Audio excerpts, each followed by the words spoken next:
Hello, my friends. Welcome to another celebrity chat. These are always my most exciting episodes. And this week is Paula Cowan, and she's a career transition strategist. But let me tell you, she doesn't approach it in the way that you would imagine. Have a listen, and let's hear about how she came to this and the lessons that she had along the way, and maybe how to get out of our own way.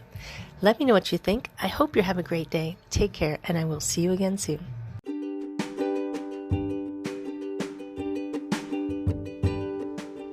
Hi, my friends. Welcome. This is the Back to Me podcast, and this is Heather, and I am super excited that you're here. You are going to hear some tips and some tricks and some ideas to help you live your happiest and healthiest self.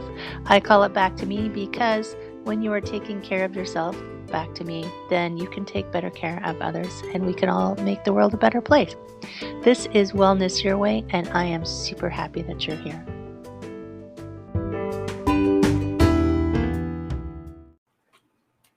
Awesome. Hello, my friend. How are you?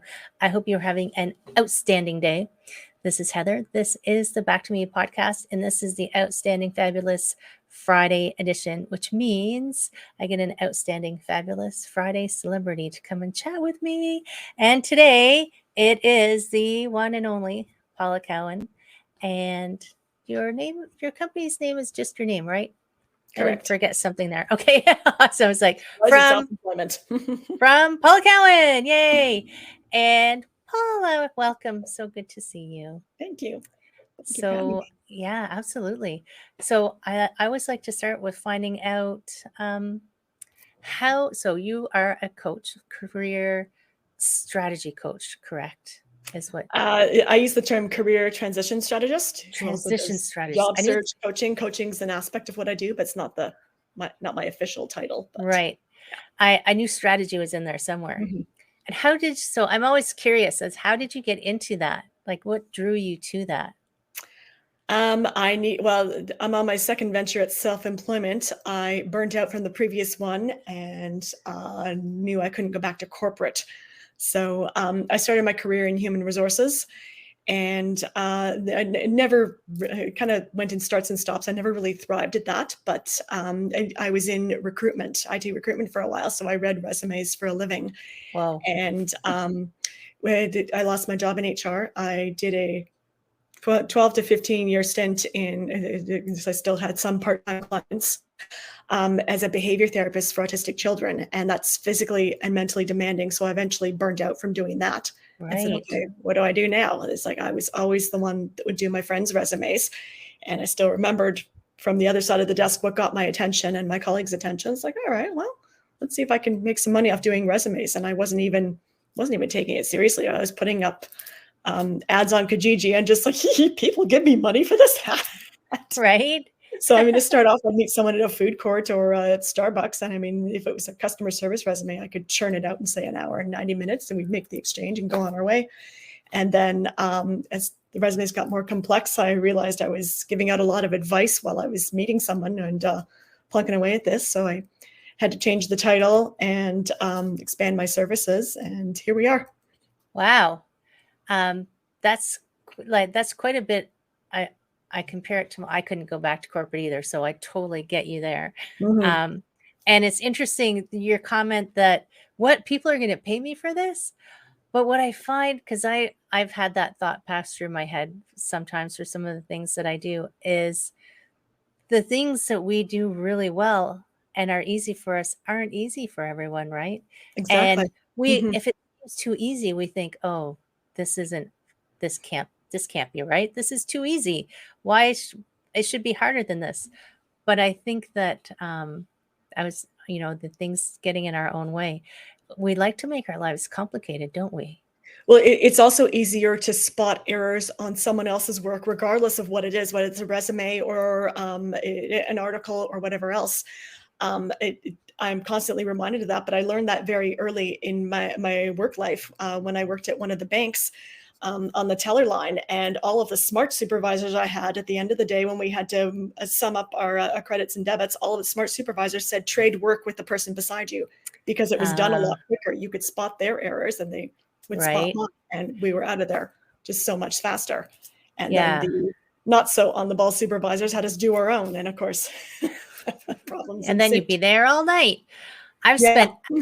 spent, I mean, my first career, I can't remember if we had this conversation. My first career, I was a CPA, Okay. chartered accountant, and for 15 years. And I could spend hours looking for like $100. It's like, why am I spending all this time? Probably if I had been smarter, I would have had somebody else to add it up for me. Mhm. But it is true. When you're too deep in your own stuff, you can't see what you can't see, right? Exactly. Whether it's Mhm. your resume or your writing, or it's hard to step back and get some perspective on it. Oh, Um, exactly. Yeah.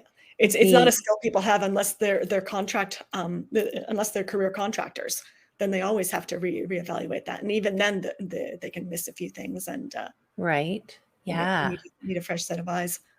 How did you get into the middle job there, the autistic children one? My brother's autistic. I know the mindset. I had kind of reached a career conundrum when I lost my job in HR. I was on EI for a year, and I knew I didn't want anything to do with HR anymore. I'd completely stopped reading anything that had to do with it, and EI was running out. It's like, all right, what do I do? So I had to go see a career counselor. And he had me come up with 8 to 12 stories where I came up, really felt a sense of accomplishment. And when I did them, none of them had anything to do with HR. They had to do with working with little kids as a babysitter, a camp counselor, doing stuff with my brother. And so, I mean, I'd never thought of combining the two, the special needs and working with little kids. And he'd suggested, well, try working with special needs children. And so I pursued the work with autistic kids because I already knew how they think and what Right, didn't come in with a lot of assumptions. And so, I mean, there were ups and downs in that field. And of course, when you're going into people's homes, there's always a set of, could probably write a separate book on that. But right, yeah, I mean, I loved working with the kids. I missed that aspect of it, but everything else, I mean, the logistics, any program in receipt of provincial funding, there's like hoops that have to be jumped through a few times a year, which I don't miss at all. Bureaucracy and I mean, and sometimes dealing with parents' expectations, they may or may not be realistic or whatever else. So, I mean, it's official therapist for the child, unofficial therapist for the parents, and right. it's yeah, it could And get overwhelming. yeah, It's draining. Yeah. yeah, So, I know that it's quite draining. My sister-in-law worked until just recently for quite a while in the school system as um, a classroom aide for autistic kids. And I mhm. know she loved, same as you, she loved working with the kids. They were great, but it's challenging, Yeah. so challenging and they're all individual in the way they think and work and commonalities. But right, yeah, I guess it is hard when you're trying to decide what you want. I always, tongue in cheek, what do you want to be when you grow up, right? So Mhm. you don't always, it's not always, some people have a very clear, like, this is what I'm going to do. And they go that way and off they go. But I If find, it's the conventional route, they're getting correct information. If you're kind of a little offshoot, um, oftentimes you're not being given accurate information, or you're not talking to the right people. And so right, that's one of the things I work on with my clients is like, okay, the, I don't just tell them who to talk to. I tell them who to stop listening to. right. So what's an So, I example mean, of that? I've never heard that referred to. So do you have can you share an example of what that sounds like? Or, well, I mean, just if family members that maybe have a very limited definition of success, like doctor, lawyer, or whatever, or don't want them to quit their government job or whatever else. I mean, I've had to tell some of my clients, like, stop giving that family member updates until you're in your new job. I mean, they're right, just making you crazy. They're making you second guess when really they haven't done what you're trying to do. So how could they possibly help, or they're not giving you the advice did you have people telling you you were crazy? for When giving you them were, that advice? no, like when you were doing your transitions. I'm just saying, Um, I actually know, because I mean, it was quite obvious that I wasn't thriving in the field, and in hindsight, I think it was quite obvious I really wasn't happy there. right. So, and I mean, I had done, I'm in Generation X. If you weren't in IT, I mean, it was contract work aplenty, but a lot of the full-time jobs that would have been an option for maybe people who graduated 5 years before me had pretty much dried up. So, Right. yeah, so it's not like I had golden handcuffs on, whereas I would have been told I was crazy if if I had a government job that I walked away from, but Right. that wasn't the case. I only ask because when I left corporate, I was an executive, and I told my people at the time that I was quitting and that I was leaving.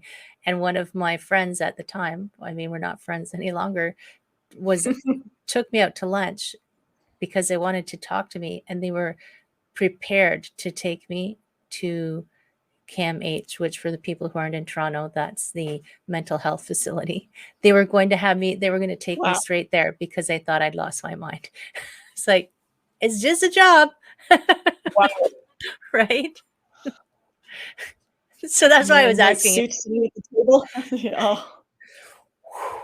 And I'd say it's for people who haven't made those giant leaps. It can, or I guess they've lived their whole lives within you're supposed to do this stream. It can seem insane from the outside to make those giant changes, right?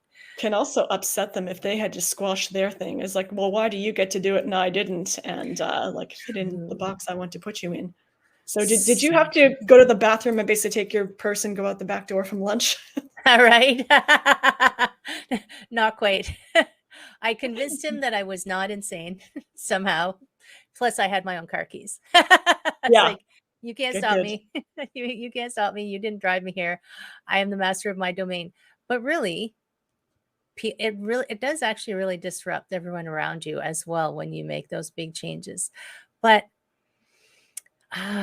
you can't let that stop you if Mhm, you need to make that change, right? If you need to do what's true for you, mhm, right? exactly.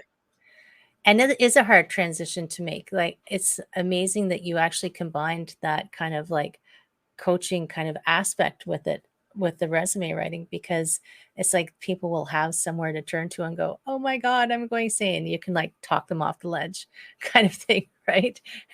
Yeah, So yeah. I guess it's like way expanded from just writing people resumes off of Kijiji. It's Oh yeah, I mean, I do job search strategy and I help them work through their career impasse or whatever. And Is there a group that yeah. you find gravitates to it the most, or? Over COVID, I was getting approached by a lot of former educators. So I mean, that makes sense. Teaching, there's a lot of burnout. Yeah, But other especially than the that, last 2 I wouldn't years. say I've overly specialized. But yeah, but yeah, I seen yeah that seems to be what the niche is. They've had some kind of educational in the education system, be it public or private. But And I mean, it's it's too bad that they've been under such strain even before the last 2 years came along. I think about, how impactful a good teacher can be, or even a bad teacher can be on the mhm, trajectory for a young person. And that that just has so much of a domino effect down through everything, society, their life, their families' lives. mhm, And it's so challenging to know what to do to help them, I mhm, find, right? exactly. And with them exiting, I mean, yes, thank you for helping them, but I wish they would stay. The good Mhm. ones, it's usually the good ones that leave, right? Yeah, exactly. Because well, the good ones don't thrive under the constraints. I mean, you Right, need space for creativity to flow and for the new ideas to come in. Okay, this is how to get through to that kid. But right, dumb rules, that's just not going to happen. right. Oh my Yeah. gosh, true. I hope, are they finding a way to express their teacherness? Is that a word? There is, I mean, it's great foundation for other things, whether, I mean, corporate trainer or otherwise, or, yeah. Grown-ups, Yeah. right? Grown-ups need Not as training too. cute, but Right. Theoretically, they're grown-ups. Yeah. That's, And we were just commenting because I guess there's been a lot of people going into the self-employed space quite a bit, right? There seems to be, I find maybe it's just the feeds, the information, because I know that all the websites you go on now are curated. They know all about you. Everyone seems to be going into the solopreneur, contractor kind of space instead of a traditional job space over the last few years.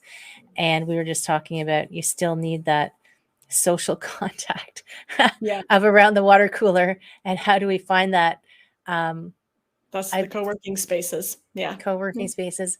Yeah. And it's I belong to a networking group that is women professionals, and we were having a conversation on Wednesday. I think it was Wednesday this week, and we were talking about how everybody's been going to all these Zoom meetings for all this time, but meeting in person is just that extra little cherry on top.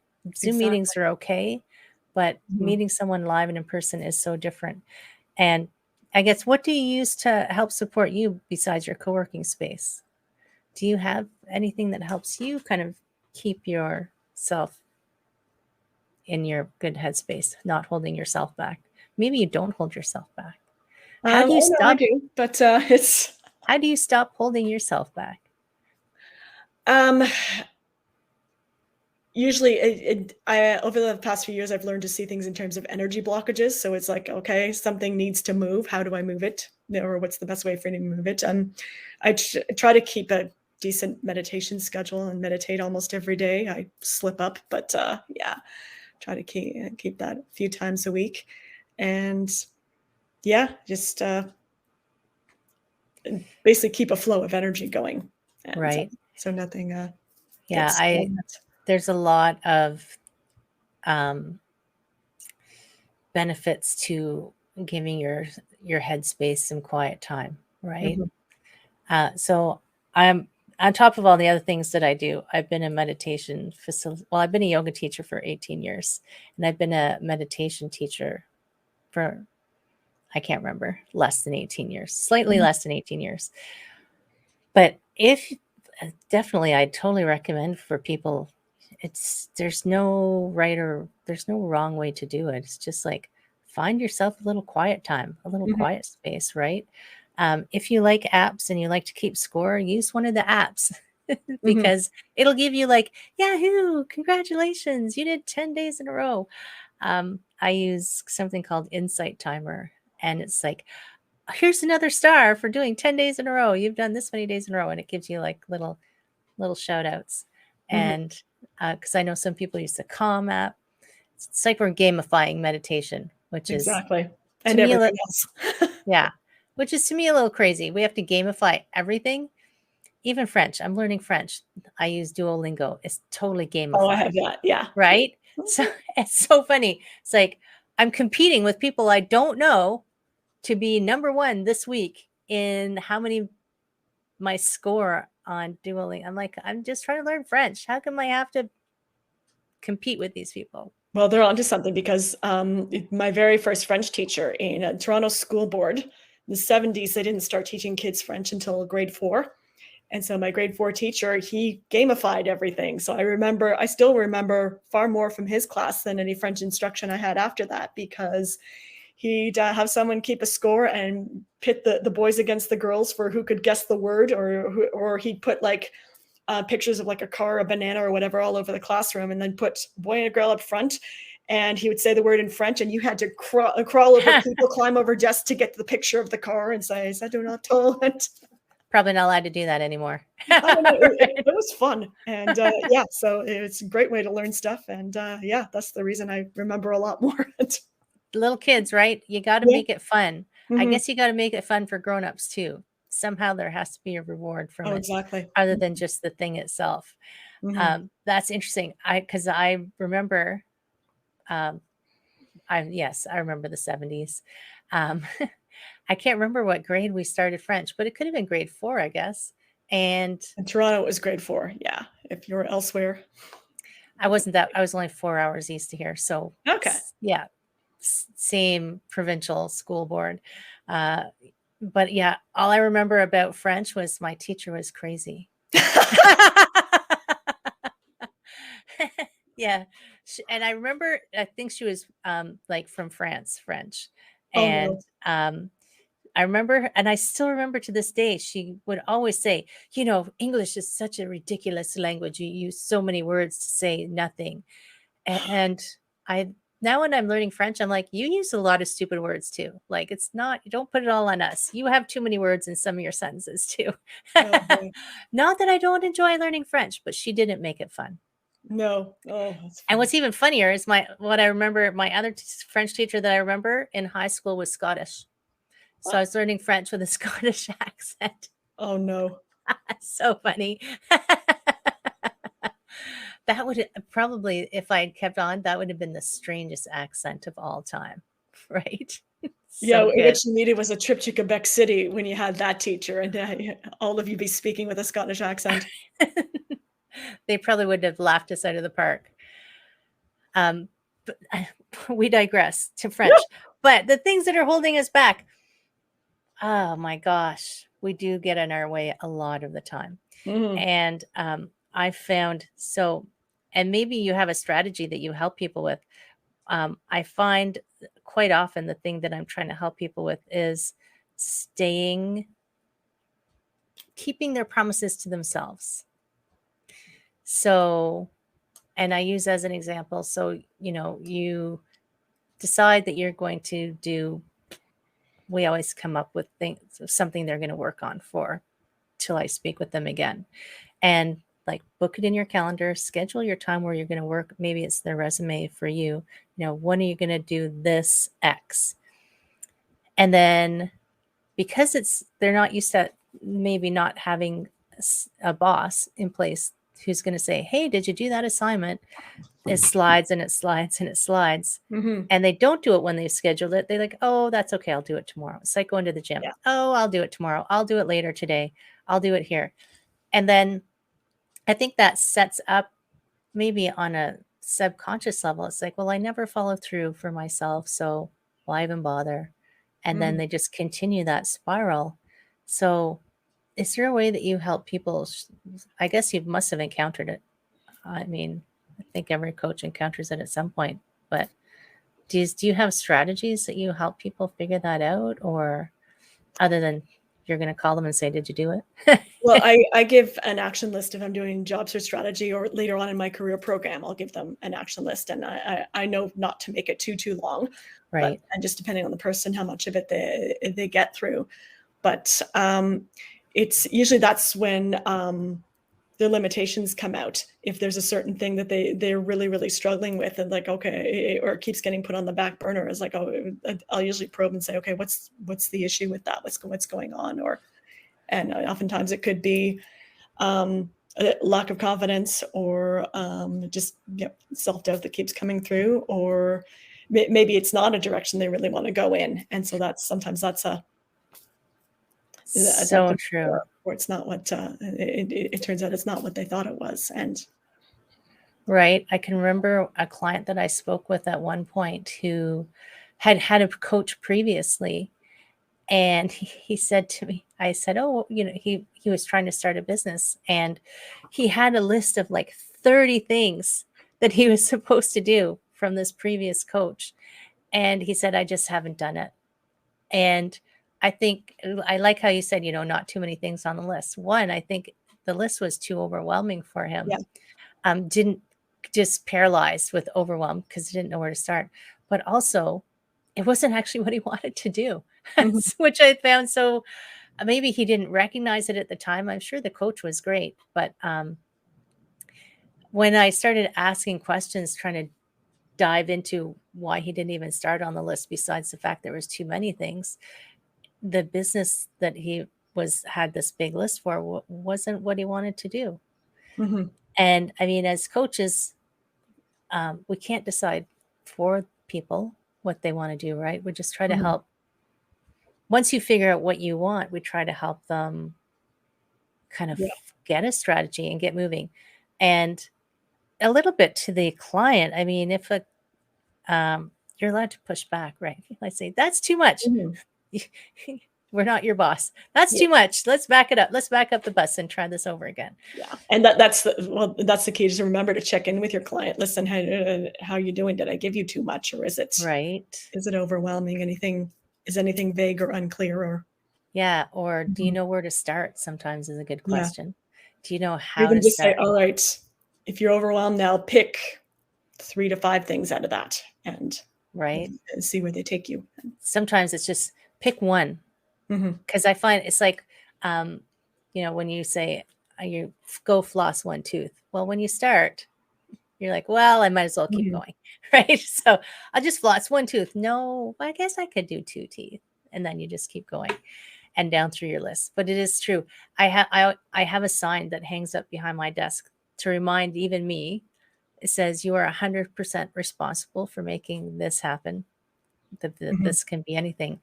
And for some people, I guess even that's overwhelming if they've never had to step into that role in the past. But they're afraid of making a mistake. And it's that happens with, of course, that's going to happen with entrepreneurship. And I mean, I came back to Toronto in 2015, and of all the self-employed or entrepreneurs that I met at that time, I mean, almost all of them have had to pivot in some way since then. So it's just, it's a fact of life. You do what you can until you know better, and then right. And we are afraid of making mistakes, like even the smallest ones, even.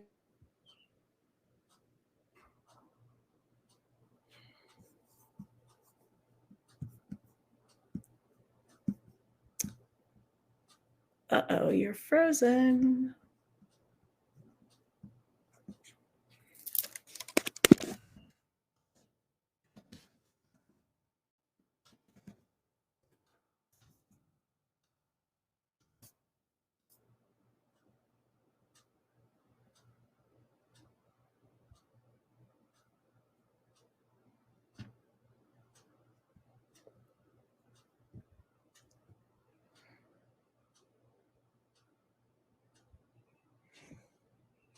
Shit.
Oh my God. Oh, there we go. Oh my Lord. My computer suddenly turned off. Like, oh, that's not good. It's plugged in. Everything's plugged in. I was like, what the hell? So I'll edit that. I'll edit all that out. Did you stay in the room? Were you still in the room when I was gone? Yeah. Yeah. You froze, and then you just went bye-bye. Oh my God, that was insane. I sent you an email from my phone going, oh my God, my computer crashed. All right. Yeah, well, I just replied to it. But that's so good that it kept the room open because it kept the recording going. And I'll just cut out the weirdness in the center. Yeah. Sounds good. What were we talking about now? I don't even know. Let me check my microphone setting. Making mistakes. Yes. Okay. All right. Okay. I closed a whole bunch of things just so that it might not crash again. Like I said, this week, I don't know, all of my tech stuff has started to totally lose its mind. So Yes, mistakes. People are afraid of making mistakes. And what I try to help people, because I went through the same thing. I mean, Mhm. um, I, I started my coaching career in 2018, but it was like, I felt like, and I mean, imposter syndrome is another, I think, incarnation of the afraid of making mistakes. It's like, oh, Yeah. nobody, people will know I'm no good. So it's just like I was like in my mind, I was just pretending to coach people, if Mhm. that makes sense. Oh yeah, you just say, yeah, I'm a coach, and then you run away. Um, but I think you got to step into it and be okay. And maybe it was somehow when we're growing up, you see that people who make mistakes get into trouble, Mhm. but really, I read this article recently from a neurologist's perspective is your brain maybe can't is too strong a word. You learn by making mistakes. Yeah. So if you don't make a mistake, well, you're not going to learn anything new, right? Mhm. And grown-ups never give themselves any credit for trying to learn new things. We always want to know everything immediately. Imagine I'm telling a kid they can't make mistakes. I mean, that's their whole uh, their whole learning spiel. That. and kids don't care, right? Mhm. They I don't know when the age flips over that suddenly they, you know, don't want to make mistakes anymore. And I guess it'll probably different for every kid. Are Well, they if in they live with some like a critical parent or a critical teacher, that's it could start earlier. But yeah. right? Yeah, which is too bad because Mhm. making mistakes is the best. Yeah. I've actually started to embrace it because as we've learned just a moment ago, when I will say when the whole system crashed and I had to turn it back on, I make mistakes every day, Mhm. and I've exercised my mistake muscles to be okay with it. I always think some, the use it or lose it kind of analogy of many things in life. If you don't exercise making mistakes, then how can you get good at it? Mhm. Because just make better mistakes after a while, right? It's Oh, like yeah. everything is my coach. Because, of course, if I'm going to coach people, I'm going to have a coach just to say, yes, I have a coach and he helps me over my stuff so I can help you over your stuff. He always says, it's no mistakes, just feedback. So Exactly. as you screw This is a something up, teachable moment. right, right, Like the typical grade 1 teacher. right. Oh my gosh, What yes. have we learned from this? Grade 1, what a great grade. Yes. When I had a life good had no teacher for grade pressure. 1, yeah. Yeah, it's like just yeah, this didn't work. Instead of a mistake, we should just relabel it. It's like this didn't work the way we thought it would. What would we adjust? Would we do it again, or would change it? Would we tweak something? Try it again. Tweak and try. Tweak and try. Mhm. I think about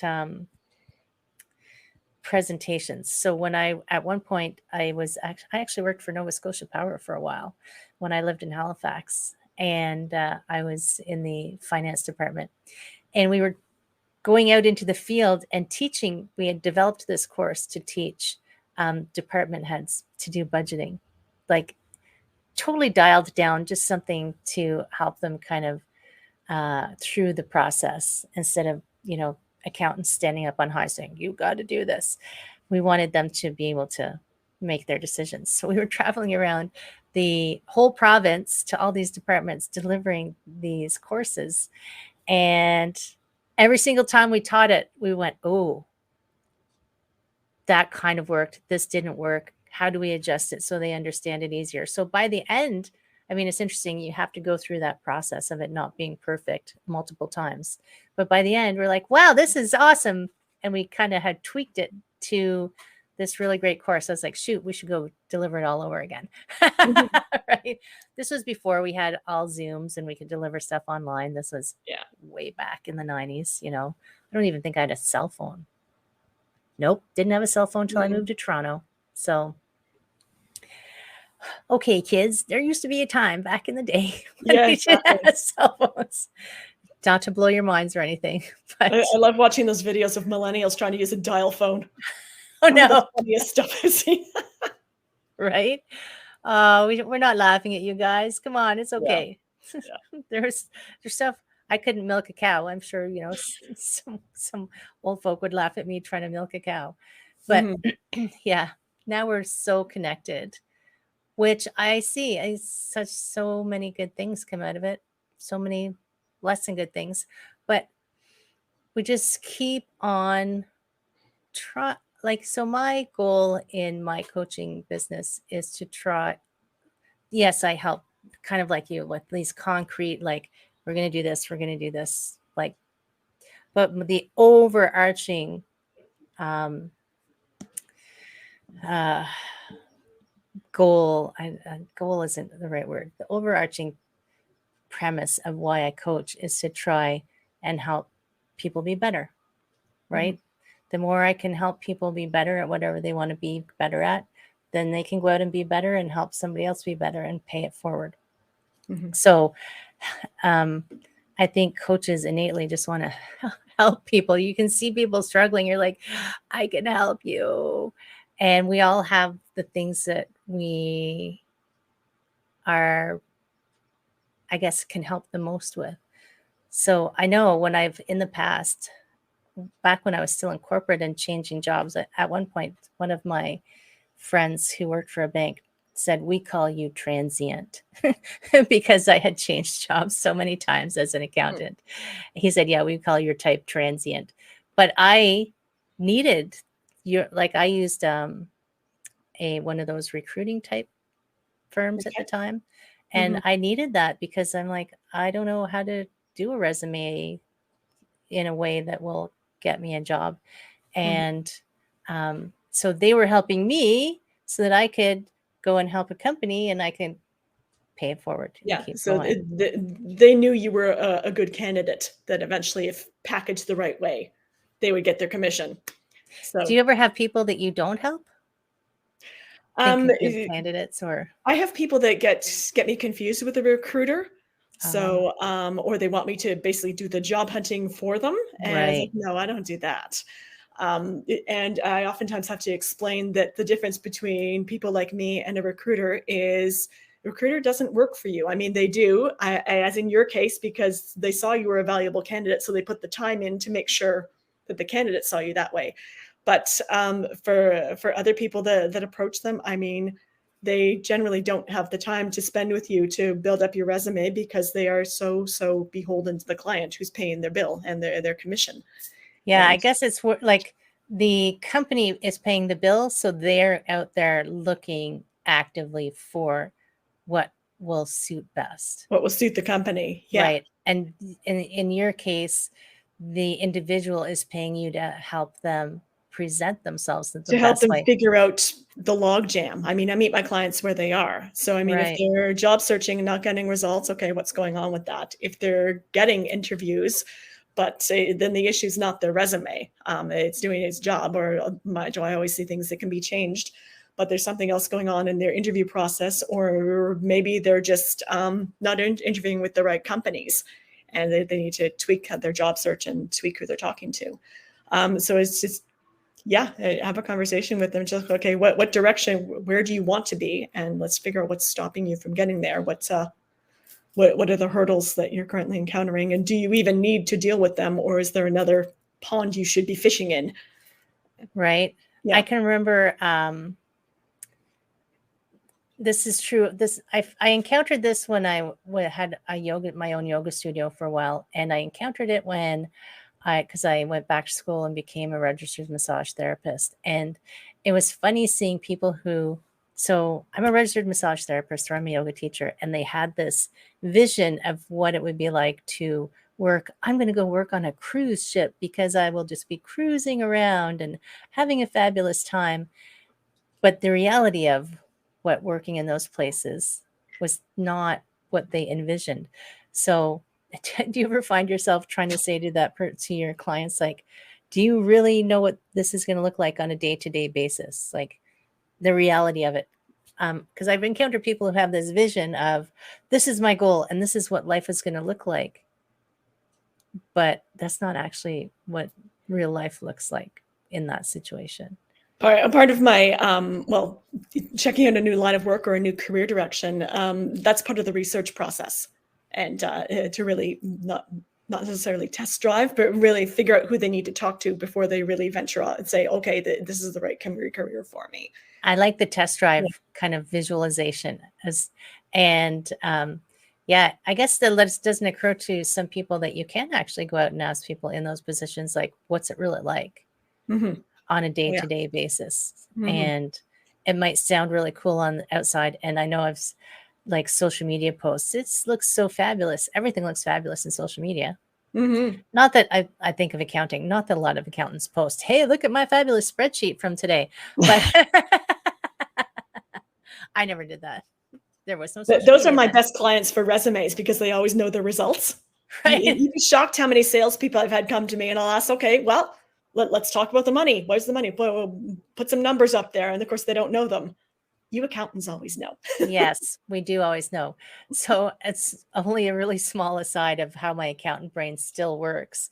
When I was trying to decide what massage school I would go to, I had a spreadsheet of the school, how long it was going to take, how much it was going to cost, their pass rates for the previous 5 years for the provincial regulatory exams. Like I toured them all and they all had, scales 1 to 10. So it was a very accountant evaluation of where to go to school to become a massage therapist. Yeah. And massage therapy is half science and it's half art, which is so interesting that, I used this logical accountant side of me entirely to make my decision. But it worked.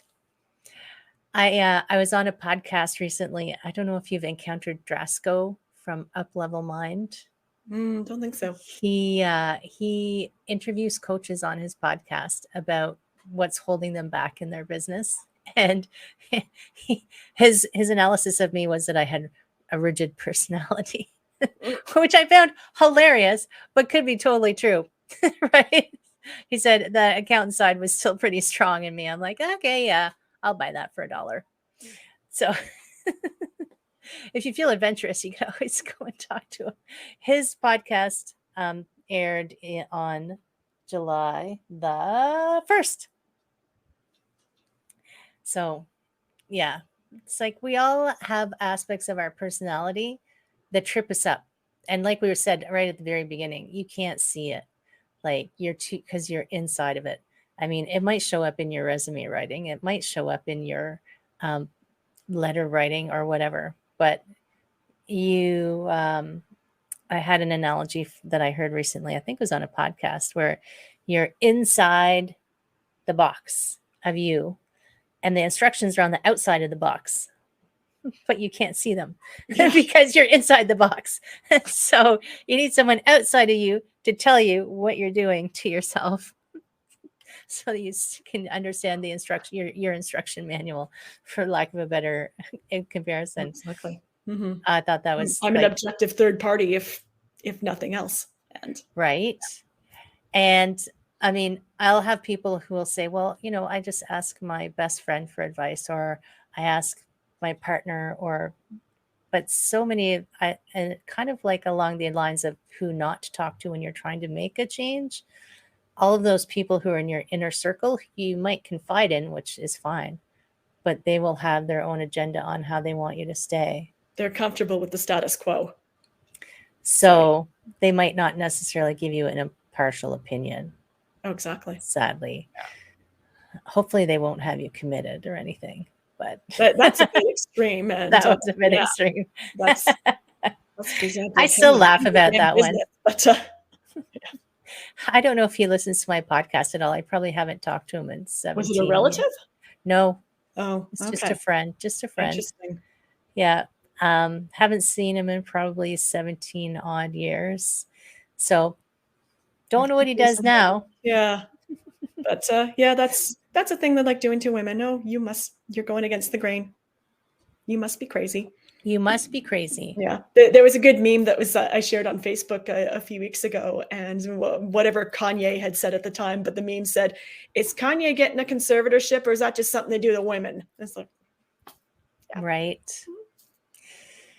Oh my gosh. So that could go so many, like Mm-hmm. that rabbit hole of the things going on in the world and women. And yeah, there's a Yeah. lot happening. So that's why I keep trying to elevate people, whatever way I can elevate, whoever I can elevate, do good in the world. My friends, just do good in the world. Um, there's a, it's like, it's a little pay it forward, but it's like what you put out, you should put out what you want to get back, Mm-hmm. basically, right? Exactly. And I would like the world to be a kind and happy and gentle place, really. Yeah, I did a LinkedIn post, and I started it off with Karma is not a bitch; she's an excellent accountant. And then I started off with a LinkedIn poll: did your workplace bully ever get their just desserts? And like the 4 options. So yeah. Oh my gosh, that's perfect, right? Mhm. Yes, so true. Serve you the And exact amount of poison in your tea that you've been giving out to other people over here. right. And it doesn't always come around at the, directly. So it could come down further down the road. But it does eventually come back to you in some Mhm. form. So true. Yeah. Hmm. Yeah, my workplace bully got his reward. So Excellent. yeah, right. Yeah. It's like I was already gone by then because I said, I'm out of here. This is Yeah, ridiculous. I me don't need too. It was a right. demotion eventually, and it's me and another a whole whack of other employees, departing employees. A And collective it's too shitstorm bad that it eventually. takes that Yeah, for them to go, oh, something's wrong. yeah. Finally, look at the numbers and say, okay, there's a problem here, and Right. So for people who potentially are looking for, I guess, something new in their lives, something, or maybe they were because there has been a lot of downsizing going on, right? they're not. I mean, the pandemic was great for giving people the downtime to, because I mean, a lot of employees boiled frog syndrome. So once they're out of the environment, not having to deal with toxic coworkers or managers and just or abusive customers, the thought of going back would have been like, no, it doesn't have to be this way, and I'm moving on. So it's someone who knows that they're not happy and doesn't want to go back or continue doing what they were doing pre-pandemic. And Um, then and then knowing what to do next, what their next step should be, right? yeah, Which is where oftentimes, you're yeah, like, that's where I come in. I help them. Yeah, it's okay. What would you be doing if it didn't matter? If other people's opinions didn't matter? But I mean, the stages I usually say where you'd want to talk to someone like me is if there's been a drastic change in the way you show up at work. Someone who was always punctual is now always late, always good about getting projects done is now procrastinating, or just their attention to detail is slipped just because the motivation isn't there. They don't want to be there anymore. And watching the clock, or just, yeah, dreading seeing any kind of phone call from their coworkers. It's time to right. consider a new direction and start plotting your escape. And Yeah, yeah. And it's okay. Like part of it is like it's okay to change jobs. our brains change gears every 10 years anyway. I mean, for 100 years, we've been indoctrinated to think that you get the same job for like 20, 30 years. And I mean, that's gone out the window. I mean, I've I don't never know done why. that. I don't know why hiring managers look down their nose at job hoppers still, because like where the hell can you stay for 20 years now unless you really have a specialized skill? And yeah. And um I everyone is different, but I personally would have lost my mind if I stayed in the same place for that long. The longest I ever stayed in one place was 7 years. Mhm. So and I'm still shocked that I have taught yoga for 18 years, but I think it's because it's one skill, but it's been all over the place. You know, Yeah. it's not just in this everyday routine. I can't I myself, the way my brain is, I could not do that. Students That are ever changing. Yeah. Even if and you're teaching the same level or whatever. I mean, one of my friends, she was teaching grade 2 or 3 for several consecutive years. And she goes, I change my curriculum every year, even though it's the same grade, because the students were always different. And to help her stay fresh as well, right? Mm-hmm. If you end up in courses where it's the same thing every year, you can tell by the way the teacher Mm-hmm. delivers it, right? Yeah. It's like they're bored, so the students are going to Mm-hmm. be bored. Yeah, we need mental stimulation. Obviously, Mm-hmm. that's why we gamify everything. Yeah. Mental stimulation and to like what we're doing. So it's interesting. I had a contemplation. I guess companies would never hire you, even though it might be in their best interest to hire you because happy employees is what they want. But but you would be helping people exit, so that's not what they want. No, that wouldn't totally work, would it?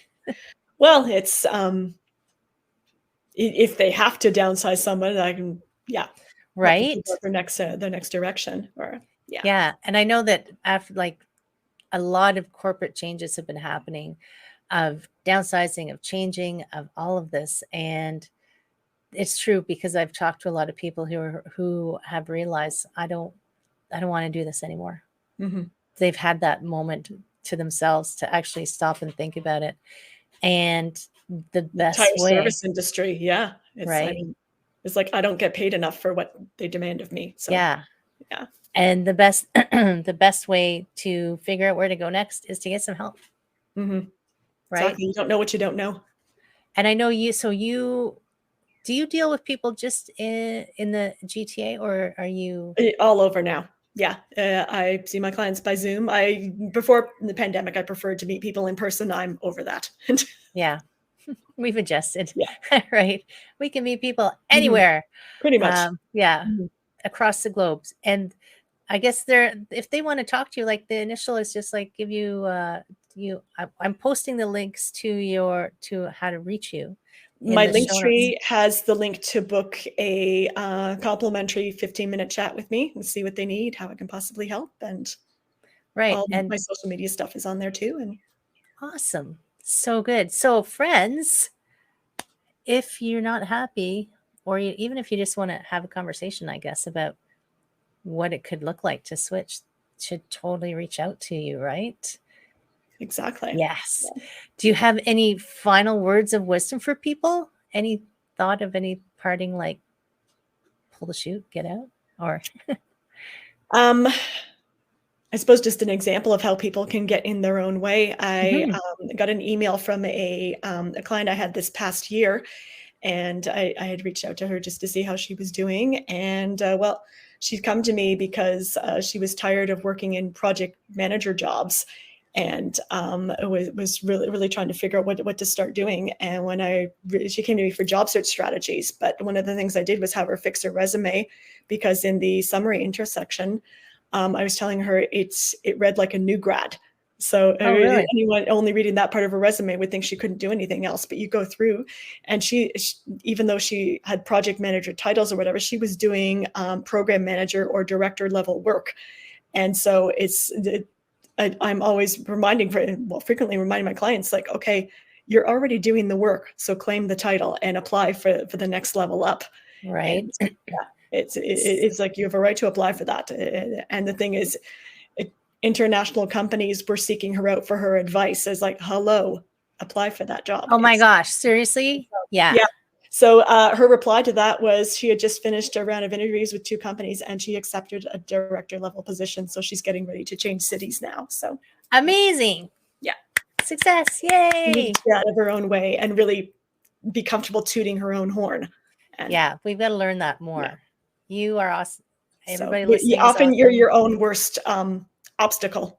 And 100%. I help you out with that. Yeah. My friends, you need to stand up and say, hell yes, I am awesome. So thank you so much, Paula. Thank you. So interesting to talk to you. So interesting all the things that you've done and how you're helping people. And my friends, if you need help, definitely check the show notes, check how to get a hold of Paula, and yeah, up level yourself, really. Like, go do it. My friends, have an amazing weekend. Take care. I will see you next time.